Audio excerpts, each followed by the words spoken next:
My name is Nia, and I am 65 years old.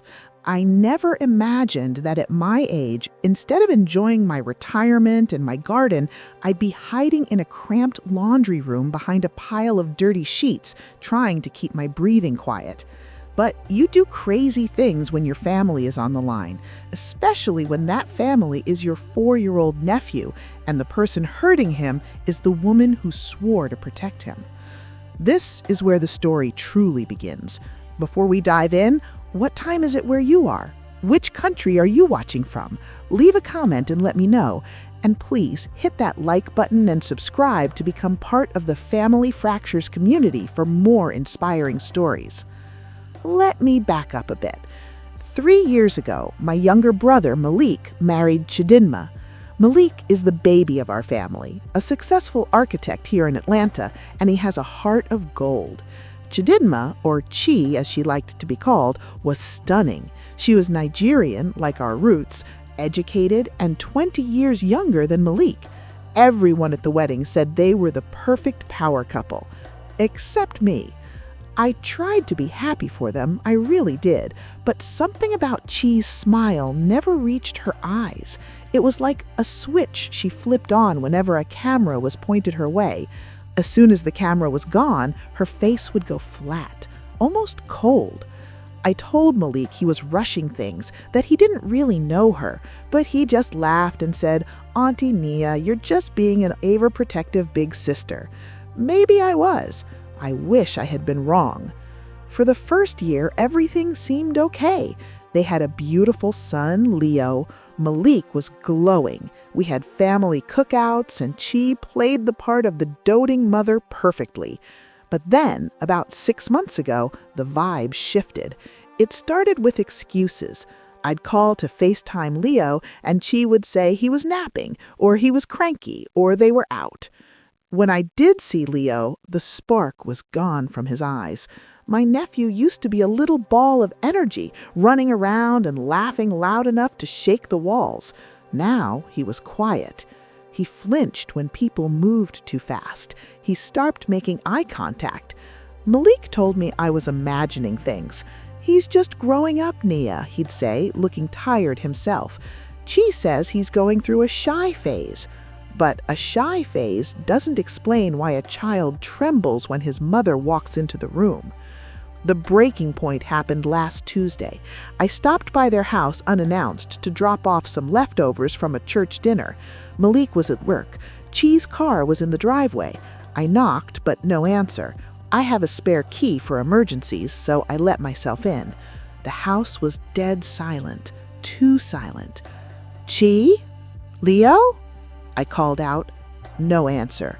I walked toward the living room and froze. Leo was sitting on the floor in the corner, facing the wall. He wasn't playing with toys. He was just sitting there, hugging his knees, rocking back and forth. "Leo, baby," I whispered. He jumped like he'd been burned. When he turned around, my heart shattered. He had a fresh, dark bruise blooming on his upper arm, shaped exactly like a handprint. Before I could rush to him, I heard footsteps clicking sharply on the hardwood upstairs. Chi was coming down. I quickly stepped back into the foyer, my blood boiling, but my mind racing. I knew if I confronted her right then without proof, she'd twist the story. She'd tell Malik I was senile or that Leo fell. I needed to be smart. That's when I saw the flyer on the hallway table. It was a printout from a nanny agency. Urgent, full-time nanny needed, live-in preferred. A plan formed in my head instantly. It was dangerous, it was wild, and it was absolutely necessary. I quietly slipped back out the front door before Chi saw me, my hands shaking on the steering wheel as I drove away. I wasn't just going to report her, I was going to catch her. And to do that, I had to become someone else entirely. I drove straight to my best friend Odessa's house. Odessa used to do makeup and costumes for the local theater downtown before she retired. She's the kind of friend you call when you need to bury a body, no questions asked. Though in this case, I was trying to prevent a funeral, not plan one. "Girl, have you lost your mind?" Odessa asked, staring at me over her reading glasses after I spilled everything. "You want to pull a Mrs. Doubtfire on your own brother?" "I don't have a choice, Des," I told her, pacing around her living room. "If I go to the police now, Chi will charm her way out of it. She's manipulative. She'll say I'm just a jealous old auntie. I need to see what happens behind closed doors. I need to catch her red-handed." Odessa looked at me for a long time, then sighed and stood up. "Well, if we're doing this, we're doing it right. Come on to the back room." We spent the next 2 days building Beatrice. That was the name we picked. Beatrice Washington, a 70-year-old widow from Alabama with 30 years of childcare experience and zero tolerance for nonsense. Odessa worked her magic. She gave me a wig that was short, tight, and gray, completely different from my usual long braids. She used makeup to deepen my skin tone just a shade and added age spots that looked frighteningly real. She gave me thick, amber-tinted glasses that hid my eyes and changed the shape of my face. She even made me wear a padded bra and a heavy cardigan to change my silhouette, making me look heavier and slumped over. "Now the voice," Odessa said, handed me a cane. "You can't sound like Naya. Naya speaks fast and loud. Beatrice speaks slow, like she's tired but watching everything." I practiced for hours. I slowed my speech down, adding a heavy southern drawl that I hadn't used since I was a little girl visiting my grandmother down south. By Sunday night, when I looked in the mirror, I didn't recognize myself. Naya was gone. Beatrice was here. We created a fake resume using a burner phone number that routed to Odessa's house. Then I made the call. My hands were sweating as I dialed the number on the flyer. Chi answered on the second ring. "Hello? Who is this?" Her voice sounded sharp, stressed.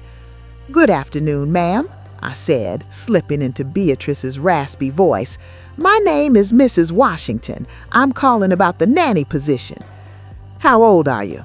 Chi cut me off. No pleasantries. "I'm 70, ma'am, but I've raised 4 of my own and watched a dozen more. I don't tire easy." "Can you start immediately, like tomorrow?" "I can come for an interview tomorrow," I said. "Fine, 10 a.m. Don't be late. I have a very busy schedule." Click. She hung up. My heart was pounding against my ribs. The first hurdle was cleared. She was desperate, which meant she wouldn't look too closely at my references. But the real test was coming. I had to walk into my brother's house, look my sister-in-law in the face, and pray to God she didn't see the woman she's known for 3 years hiding behind the glasses. I thought I was ready. I thought the disguise was perfect. But as I pulled up to the house the next morning, I saw something in the driveway that made my blood run cold. Something that wasn't supposed to be there, and it threatened to blow my cover before I even stepped foot on the porch. It was Malik's Range Rover. My brother was supposed to be at his architectural firm downtown. He never comes home before 7 p.m. If Chi was the only one I had to fool, I was confident. She didn't pay enough attention to people to really see them. But Malik? He's my brother. We have the same eyes, the same laugh. He knows my walk. If he was home, this whole plan could explode before I even got through the front door. I gripped my cane tighter, my knuckles turning ash gray. I couldn't turn back now. I took a deep breath, hunched my shoulders forward, and started shuffling up the driveway, forcing myself to limp on my left side. I rang the doorbell. A moment later, the door swung open. It wasn't Chi. It was Malik. My heart was doing a drum solo in my chest. He looked terrible. Bags under his eyes, shirt untucked. He looked like a man carrying the weight of the world. "Can I help you?" he asked, his voice low and tired. He looked right at me.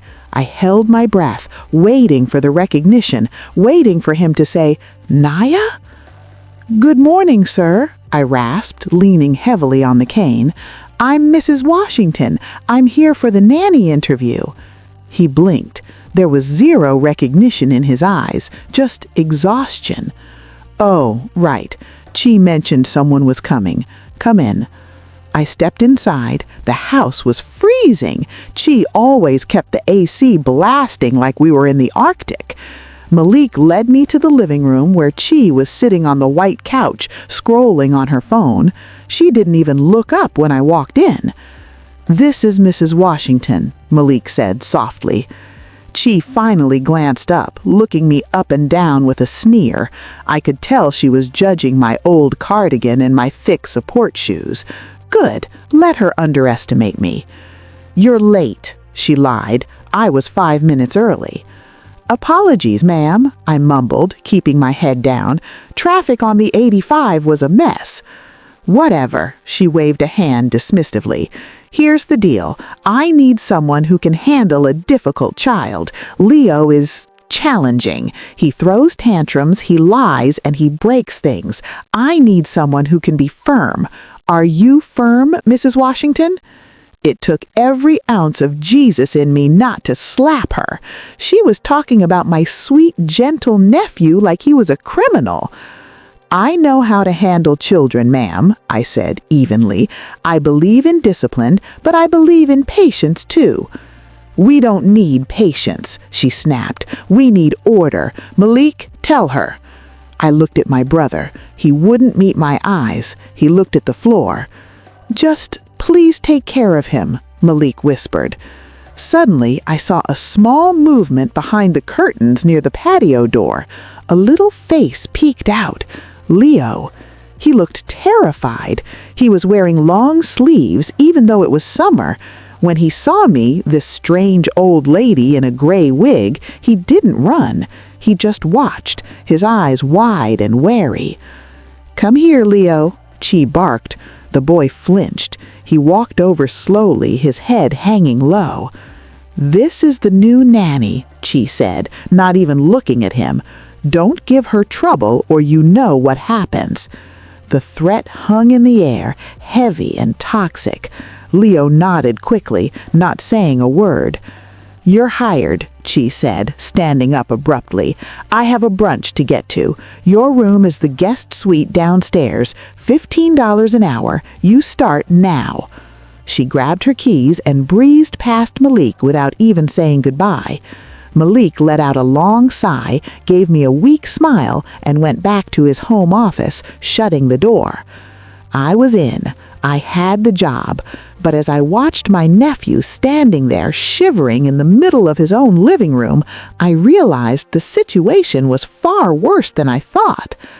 I knelt down, slowly, keeping up the act, and looked at Leo. "Hello, little one," I said in my old lady voice. He didn't speak. He just pointed a shaking finger at the kitchen. "What is it, baby?" I asked. "Mommy's juice," he whispered. "Don't touch Mommy's special juice." I frowned. Special juice?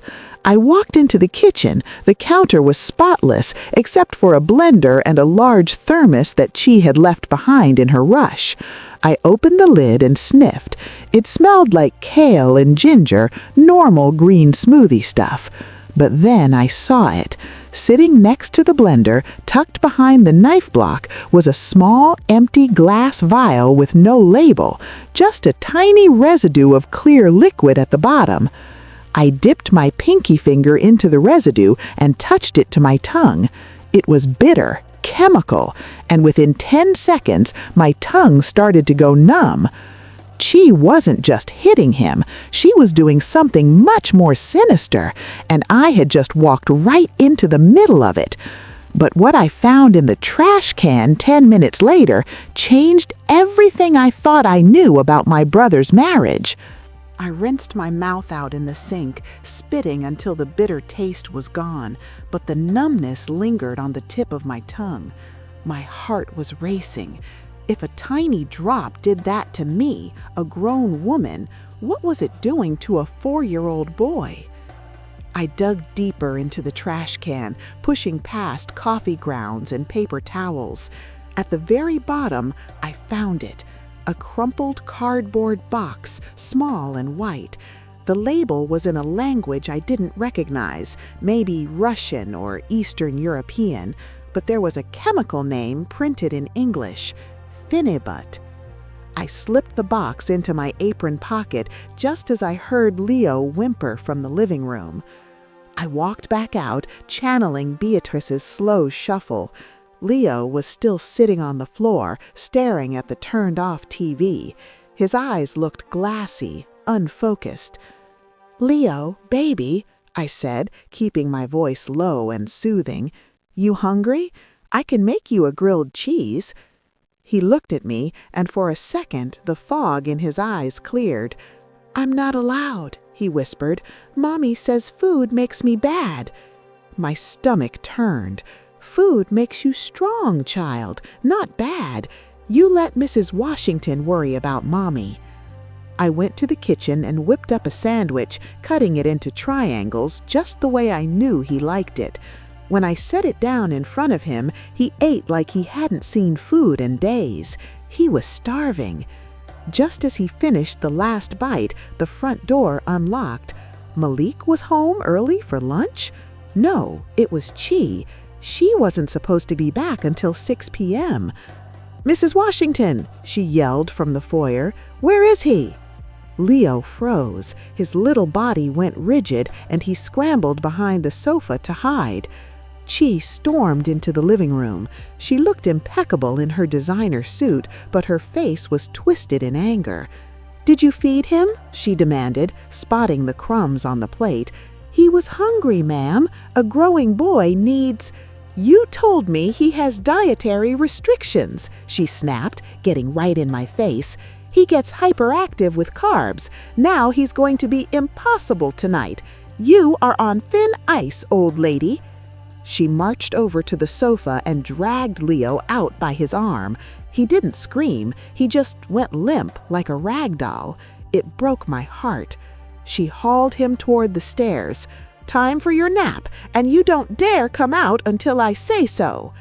I wanted to snatch her up right then and there. I wanted to tell her I was Nia and I was going to end her, but I couldn't, not yet.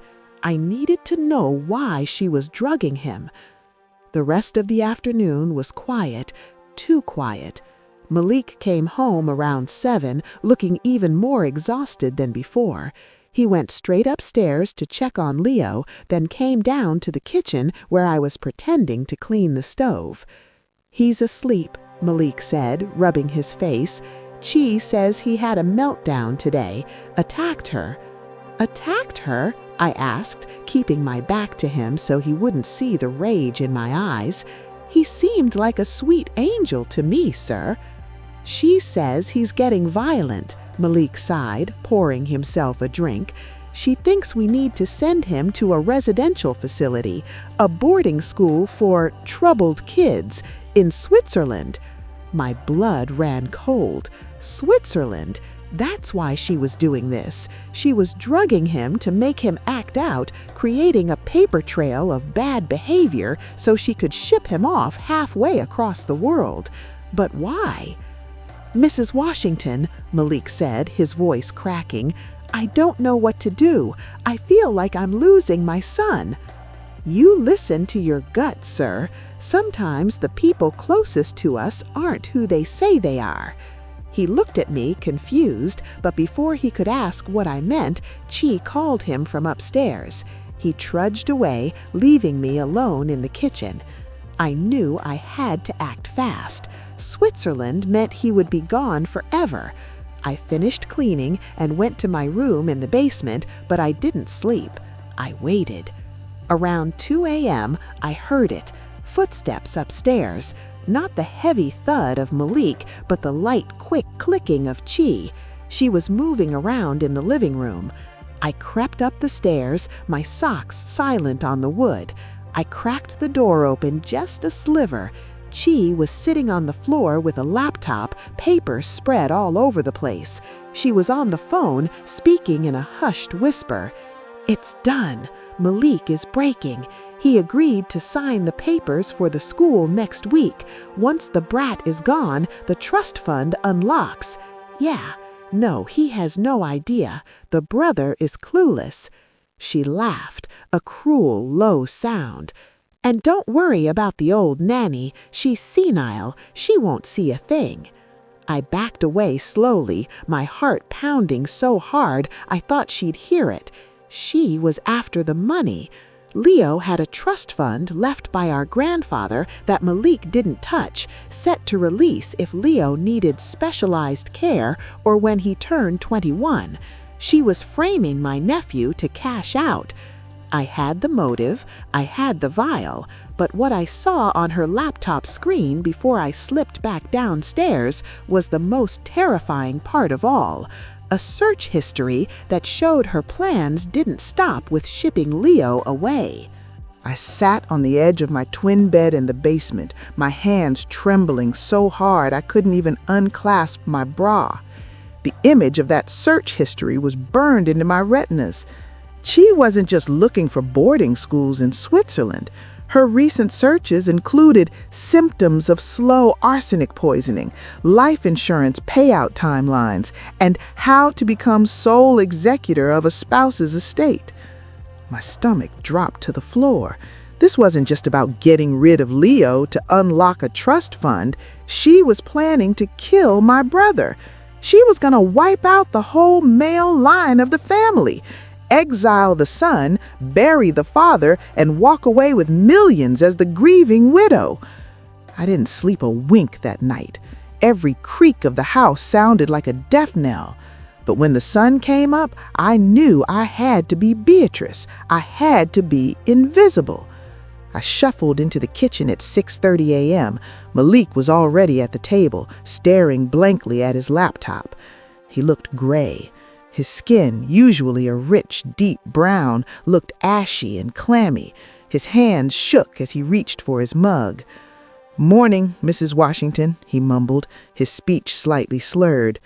"Morning, Mr. Malik," I said, shuffling over to the stove. "You feeling all right? You look a little under the weather." "Just tired," he sighed. "Stomach's been acting up for weeks. Doctors say it's stress." Stress my foot. Just then, Chi walked in. She looked fresh, vibrant, and completely awake. She breezed past Malik, kissed him on the forehead, a kiss of death if you ask me, and went to the coffee pot. "Here, babe," she said, her voice dripping with fake sweetness. "I added your collagen powder. Drink up. It'll help your energy." I watched her like a hawk from the corner of my eye. She hadn't reached for the collagen jar. She had reached into her pocket. Malik lifted the mug to his lips. "Whoops!" I yelled, pretending to trip over my own cane. I flailed my arms and knocked a carton of orange juice right off the counter. It exploded on the floor, splashing onto Malik's shoes. "Oh, Lord, have mercy!" I cried, sounding frantic. "My clumsy old feet! I am so sorry, sir." Malik jumped up to avoid the mess, setting the coffee down. "It's okay, Beatrice, it's okay. Accidents happen." "Let me clean that up," Chi snapped, clearly annoyed that her morning ritual was interrupted. "Malik, go change your shoes. You're going to be late." "I'll just grab a coffee at the office," Malik said, grabbing his keys. "But I made this one for you," Chi said, her voice tight. "No time, babe. Love you." He kissed her cheek and walked out the door. I saw the flash of pure rage in Chi's eyes as the door closed. She stared at the full mug of poisoned coffee sitting on the table, then poured it down the sink with an aggressive splash. She spun around to face me. "Clean this mess up. I'm going to yoga. And Mrs. Washington, try to stay on your feet. If you're too frail to walk, you're too frail to work here." She grabbed her bag and stormed out. The second I heard her Mercedes pull away, I dropped the old lady act. I stood up straight, grabbed the bleach spray, and cleaned the floor in record time. Then I headed straight for the forbidden zone, the master bedroom. I needed physical proof. The search history was gone, deleted. I needed something tangible. I went into their bathroom. Nothing in the medicine cabinet. I checked her nightstand, just magazines. Then I checked the walk-in closet. Way in the back, behind a row of expensive designer boots, was a small, locked safe. It wasn't digital, it was an old-school key lock. I remembered seeing a strange, small key on her keychain, the one she left in the bowl by the door when she went to yoga, which I knew was a lie because she didn't take her mat. I ran downstairs, grabbed the spare key from the bowl, and ran back up. My heart was hammering against my ribs. I inserted the key. Click. The door swung open. Inside were stacks of cash, at least 50,000 wrapped in rubber bands. But underneath the money was a blue folder. I opened it. It was a dossier, fake passports, one for her and one for David Okoro. I recognized him from the wedding photos, her cousin. But looking at the texts printed out in this folder, he wasn't her cousin, he was her lover. And then I found the receipt, a purchase order from a chemical supply company in Mexico for thallium sulfate, a tasteless, odorless rat poison that mimics a stomach virus. I pulled out my phone to take pictures of everything. Click, click, click. Suddenly, I froze. The front door downstairs opened. The alarm beeped. "Babe, I forgot my phone." It was Chi. She was back. I was in the master closet upstairs with the safe wide open and incriminating evidence spread out on the floor. I heard her heels clicking rapidly on the stairs. She was coming up. There was no other exit. I looked around frantically, realizing there was nowhere to hide, and that's when I made a split-second decision that would either save my life or end it. I shoved the papers back into the blue folder, my hands moving like lightning. I jammed the folder into the safe, slammed the heavy metal door shut, and turned the key just as Chi's heels hit the top of the stairs. There was no time to run back to the hallway. I dove behind a rack of floor-length evening gowns and heavy winter coats in the back corner of the closet, pulling a thick fur coat over my head. I curled myself into a tight ball, pressed against the wall, and held my breath. Chi walked into the bedroom. I could hear her muttering to herself, "Stupid phone, where is it?" Her footsteps got closer. Then they stopped right in front of the closet. I could smell her perfume, that expensive, heavy floral scent that always made my nose itch. Through a tiny gap in the clothes, I saw her shadow stretch across the floor. My heart was hammering so loud in my chest, I was sure she could hear it, like a drum beating in the silence. Please, God, not like this. The closet door handle turned. She opened it. Light flooded in. I squeezed my eyes shut, praying the gray wig blended in with the shadows. "Ugh, I need new shoes," she said aloud to herself.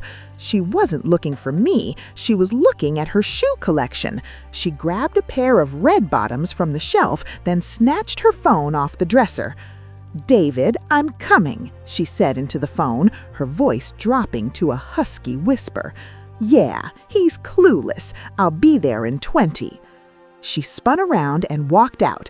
I listened to her footsteps fade down the stairs, the front door slam, and the engine of her car roar to life. I didn't move for a full 5 minutes.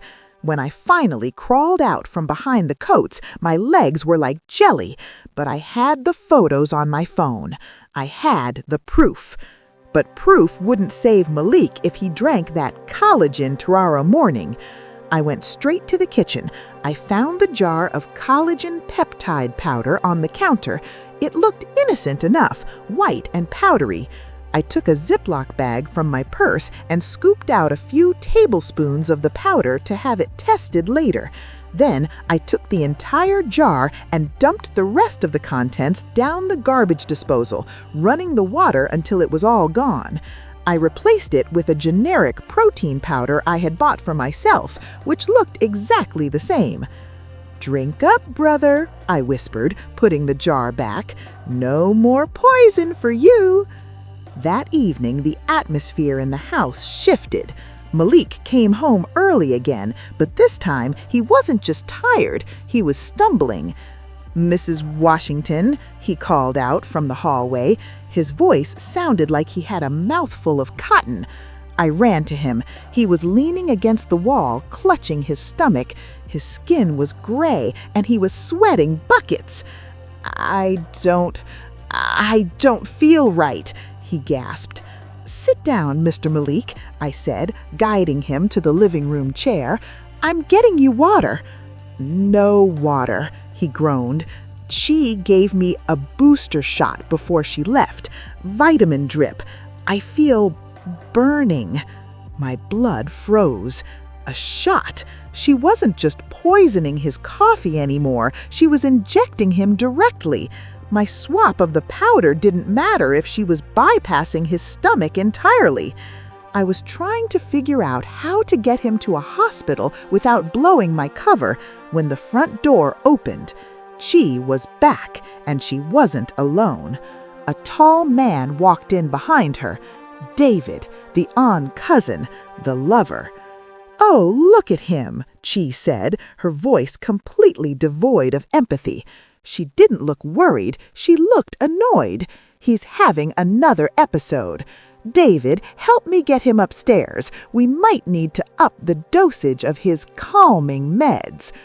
David smirked. "Rough day, buddy." They moved toward Malik like vultures circling a carcass. I gripped my cane, my knuckles turning white. I couldn't let them take him upstairs. If they injected him again, his heart might not take it. But I was just an old lady to them. What could I do? That's when I saw Leo standing at the top of the stairs, holding his favorite teddy bear. And for the first time in months, my nephew didn't look scared. He looked angry. And what he yelled next stopped everyone dead in their tracks. "Get away from him," Leo screamed, his little voice cracking with a mix of terror and bravery I didn't know he possessed. He pointed a shaking finger right at David. "You're the bad man. You gave Daddy the ouchie stick. I saw you." The room went deathly silent. David froze, his arm halfway around Malik's waist. Chi's face went pale, then flushed with a terrifying shade of red. "Leo, go to your room," Chi hissed, her voice low and dangerous. "No!" Leo stomped his foot. "Stop hurting my daddy!"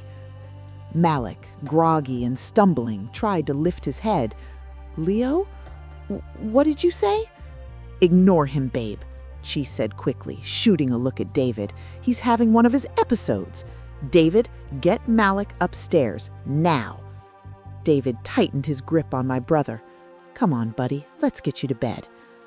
I couldn't just stand there. If they got him upstairs behind a locked door, that would be it. A heart attack in his sleep, an accidental overdose. I had to intervene, but I had to stay in character. "Oh, Lord, have mercy!" I shrieked, dropping my cane on purpose so it made a loud clatter on the hardwood. I threw my hands up in the air. "Is it a stroke? Is it a seizure? I'm calling 911. My nephew is a paramedic. I'm calling him right now."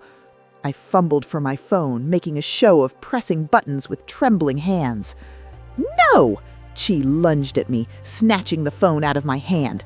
"No ambulances! It's a panic attack, you stupid old woman! We handle this privately. Give me that!" She shoved me back hard. I stumbled, catching myself on the sofa. It took everything in me not to square up and drop her right there. But I saw David dragging Malik, who was practically unconscious now, up the stairs. "You," Chi pointed a manicured finger in my face. "Take the boy, put him in his room, lock the door. If I hear one peep from either of you, you're fired without pay. Do you understand me?" "Yes, ma'am," I whimpered, lowering my head. "I'm sorry, ma'am. I was just scared." "Go," she screamed. I grabbed Leo's hand. He was trembling. I led him quickly down the hall to his room on the ground floor, but I didn't lock us in. I knelt down and gripped his shoulders. "Listen to me, Leo," I whispered, dropping the Beatrice voice completely. "I need you to be brave. I need you to hide under your bed and stay there. Do not come out no matter what you hear.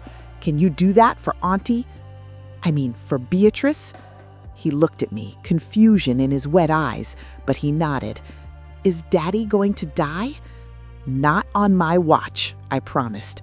I tucked him in, turned off the light, and cracked the door just a sliver. I needed to get upstairs. I needed to stop whatever David was doing. But as I crept back toward the living room, I heard the heavy deadbolt of the front door slide shut, click.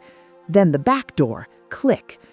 Chi was walking around the house, locking us in. I peeked around the corner. David was coming back down the stairs, wiping his hands on a rag. He's out cold, David said. I gave him another 5 milligrams. His heart rate is already dropping. It won't be long now. Good, Chi said, walking over to the window and closing the blinds. What about the old bat? My heart stopped. David laughed, a cold, ugly sound. She's a witness, Chi. She saw too much. And that kid, he's talking too much. We can't kill the nanny, David. That's too messy, Chi whispered. We don't have to kill her, David said, lowering his voice, but I could still hear him. We just need her to have an accident. Old ladies fall downstairs all the time. Broken hip? Internal bleeding? Who would question it? Chi was silent for a moment. Then she smiled. Make it look convincing. I backed away slowly, the blood roaring in my ears. I was trapped. My brother was dying upstairs, my nephew was hiding under a bed, and 2 killers were in the living room plotting my murder. I reached into my pocket for my backup phone, the burner I used to call Odessa. It wasn't there. My stomach dropped. When Chi snatched my phone earlier, she must have grabbed the wrong one, or maybe it fell when I dropped the cane. I looked across the room. There, under the coffee table, was my burner phone, but standing directly between me and that phone was David, rolling up his sleeves, looking ready to work. I was unarmed. I was outnumbered, and for the first time in my life, I wasn't sure if Big Sister Nia could fight her way out of this one. But then, the lights in the house flickered, and I realized I had one advantage they didn't know about, because I knew this house better than they did, because my grandfather built it, and I knew exactly where the circuit breaker was.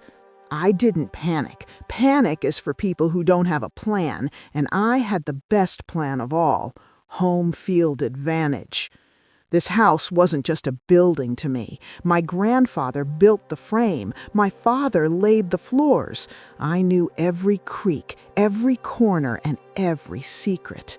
And I knew the circuit breaker was tucked inside the pantry, just 3 steps from where I was standing in the shadows. "David, grab her!" Chi shrieked, pointing at the spot where I had been standing a second ago. But I was already moving. I slipped into the pantry, my heart hammering a rhythm against my ribs.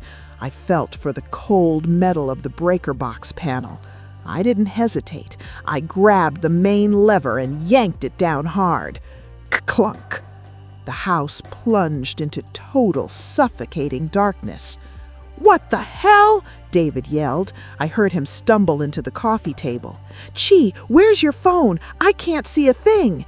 "I don't know. Just find the old witch," Chi screamed back, her voice trembling now. This was my chance. I didn't need eyes to navigate this room. I counted the steps in my head. 1, 2, 3. I dropped to my hands and knees and crawled toward the coffee table.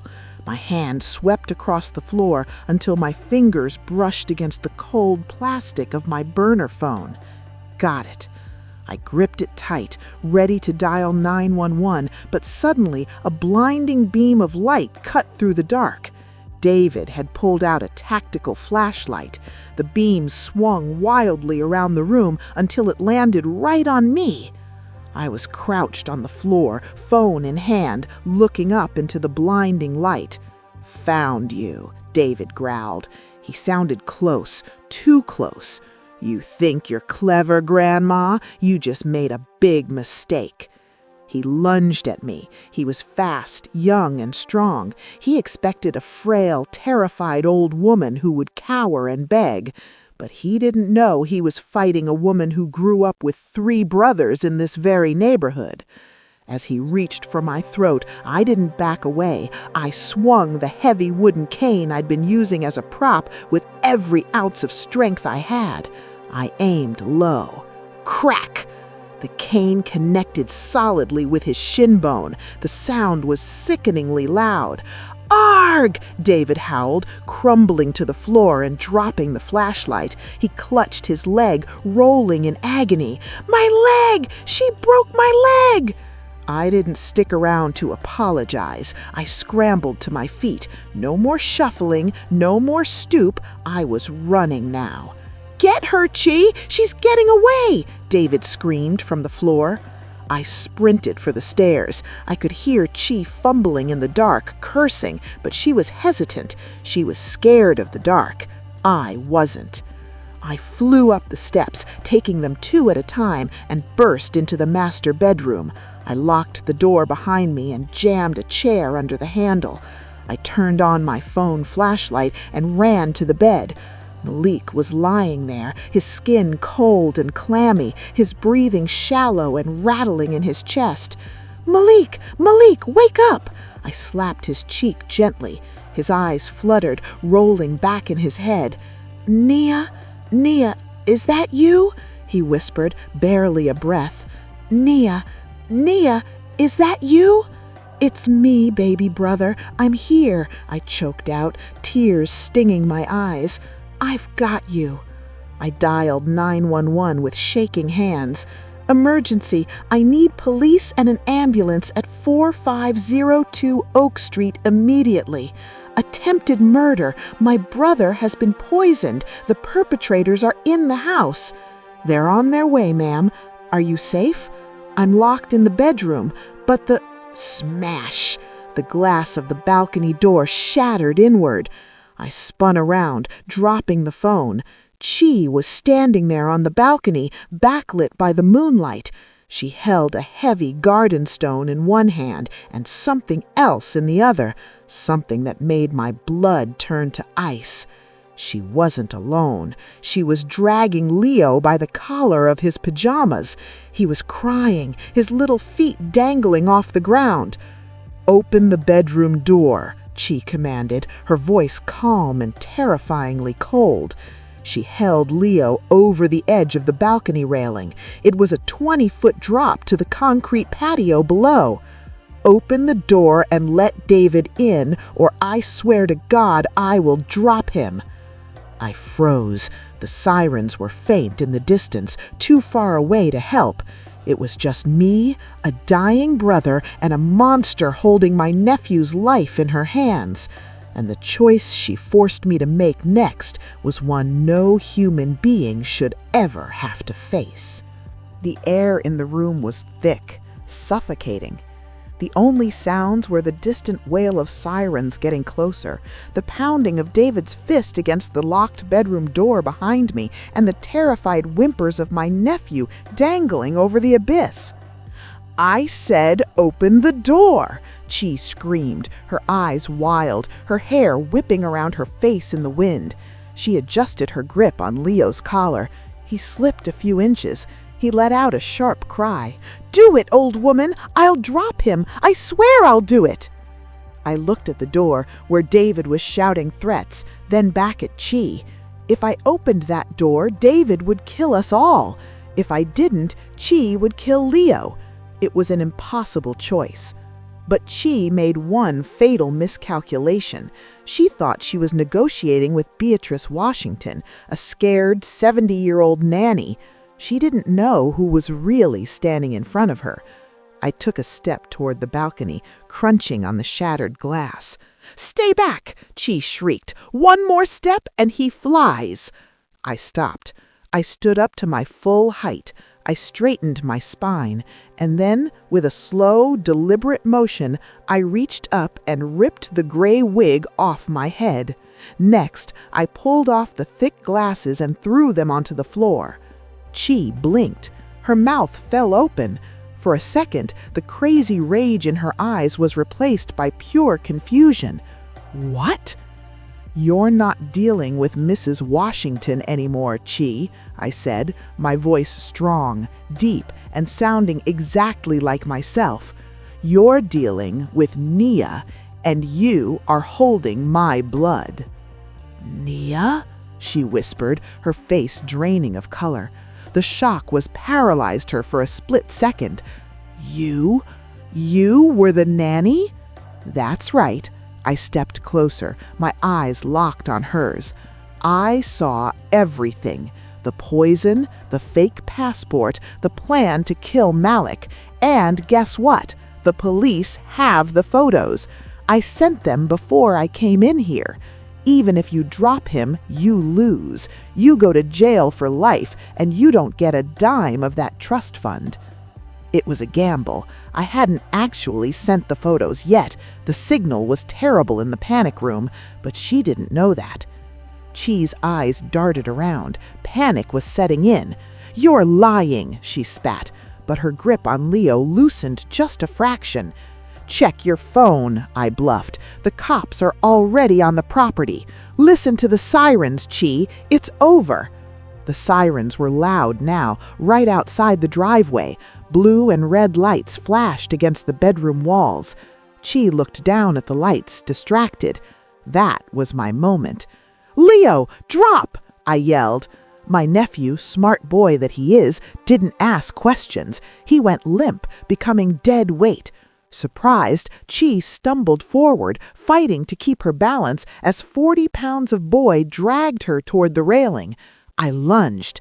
I hit Chi with the force of a linebacker. We slammed into the railing. I grabbed Leo's arm with one hand and shoved Chi back with the other. She screamed, flailing, and fell backward onto the patio furniture, safe but stunned. I yanked Leo over the railing and pulled him into a crushing hug, shielding his body with mine. "I got you, baby. Auntie Nia's got you." But the nightmare wasn't over. Crash! The bedroom door splintered and flew open. David stood there, panting, sweat dripping down his face. He was leaning heavily on the doorframe, his leg dragging, but in his hand he held a heavy silver revolver. He looked at me, then at the wig on the floor, then at Chi scrambling to her feet on the balcony. He raised the gun, pointing it straight at my chest.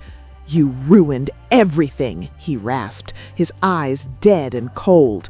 "You ruined my life." He cocked the hammer. I squeezed Leo tight, turning my back to the gun to shield him. I squeezed my eyes shut, waiting for the bang. I heard the trigger squeeze, but the shot that rang out didn't come from David's gun. And as I turned around to see what happened, I saw a sight that I will remember for the rest of my life. Something that proved that a mother's love is strong, but a brother's love is a force of nature. The gun went off with a deafening boom that shook the walls. I flinched, hugging Leo so tight I thought I might crush him, waiting for the burning pain of a bullet. But it never came. I opened my eyes. David was on the ground, the gun skittering across the hardwood floor, and on top of him, pinning him down with shaking hands and sheer willpower, was Malik, my brother, who moments ago looked like he was on death's door, had summoned the last ounce of strength in his body to launch himself off the bed and tackle the man trying to kill his family. "Don't you touch them!" Malik roared, though his voice was weak and raspy. David yelled, trying to buck Malik off, reaching for the gun. But before he could grab it, the doorway filled with uniforms. "Police! Drop it! Hands on the ground!" Officers swarmed the room like a blue tide. They pulled Malik off David and pinned David's face to the floor. Another officer rushed to the balcony, grabbing Chi just as she tried to climb over the railing to the neighbor's roof. "Get off me! I didn't do anything! It was all him!" Chi screamed, pointing a manicured finger at David as they slapped handcuffs on her wrists. "I'm the victim here." David looked up, blood dripping from his nose where Malik had headbutted him. She planned the whole thing. Check her texts. She bought the poison." I stood there, trembling, holding a sobbing Leo, watching the two people who destroyed our peace turn on each other like rats in a sinking ship. A paramedic rushed over to Malik. My brother was slumped against the wall, his eyes rolling back. "Malik!" I handed Leo to a female officer and dropped to my knees beside him. He grabbed my hand. His skin was ice cold. "Naya, you crazy old woman." I laughed through my tears, wiping the makeup off my face. "I told you, little brother, Big Sister is always watching." The next few days were a blur of hospital lights and police statements. Malik spent a week in the ICU. The doctor said the thallium levels in his system were lethal. If I hadn't swapped that powder when I did, or if he had taken that last injection, he would be dead. His recovery was slow, painful, but he was alive. The police found everything. My photos, the fake passports, the search history, the texts between Chi and David detailing the exact timeline of the murder. It was an open and shut case. 6 months later, we sat in the courtroom. I didn't wear a wig this time. I wore my Sunday best. Malik sat beside me, looking healthy again, holding Leo's hand. When the verdict was read, Chi didn't cry. She just stared at us with cold, dead eyes. Guilty on all counts: conspiracy to commit murder, attempted murder, child abuse, and fraud. The judge didn't hold back. "Mrs. Okoro," he said, using her real name, not my brother's, "you preyed on a family that offered you love. You harmed a child to get to a bank account. In my 30 years on the bench, I have rarely seen such calculated evil." She got 45 years. David took a plea deal to testify against her and got 30. They are gone, locked away where they can never hurt anyone again. Today, things are different. Malik sold that house. Too many bad memories. He bought a place closer to me with a big backyard for Leo. Leo's in therapy and he's doing better. He's laughing again. He's playing. He calls me Auntie Ninja now because he says I have secret moves. We have Sunday dinners every week, just family, real family. Sometimes Malik looks at me across the table and shakes his head. "I still can't believe you did that," he says. "You crawled through my trash. You broke a guy's leg with a cane. You're insane, Naya." "I'm a sister," I tell him, spooning more mac and cheese onto his plate. "And I'm an auntie. There is no force on this earth, no disguise, no locked door that will keep me from protecting my own." I learned something through all of this. We think we know the people we let into our lives. We think a pretty face or a charming smile means a good heart. But sometimes the devil wears designer heels. And sometimes the only way to see the truth is to become invisible, to watch when they think no one is looking. So trust your gut. If something feels off, it probably is. And if you ever have to fight for the people you love, don't hold back. Be crazy. Be desperate. Be a Beatrice Washington if you have to. Because in the end, family is the only thing worth fighting for. And nobody, I mean nobody, messes with mine. Thanks for watching my story. If you've ever had a gut feeling that saved you or someone you love, tell me about it in the comments below. And don't forget to like and subscribe to The Family Fractures for more true stories of survival and justice. Stay safe out there and watch your back.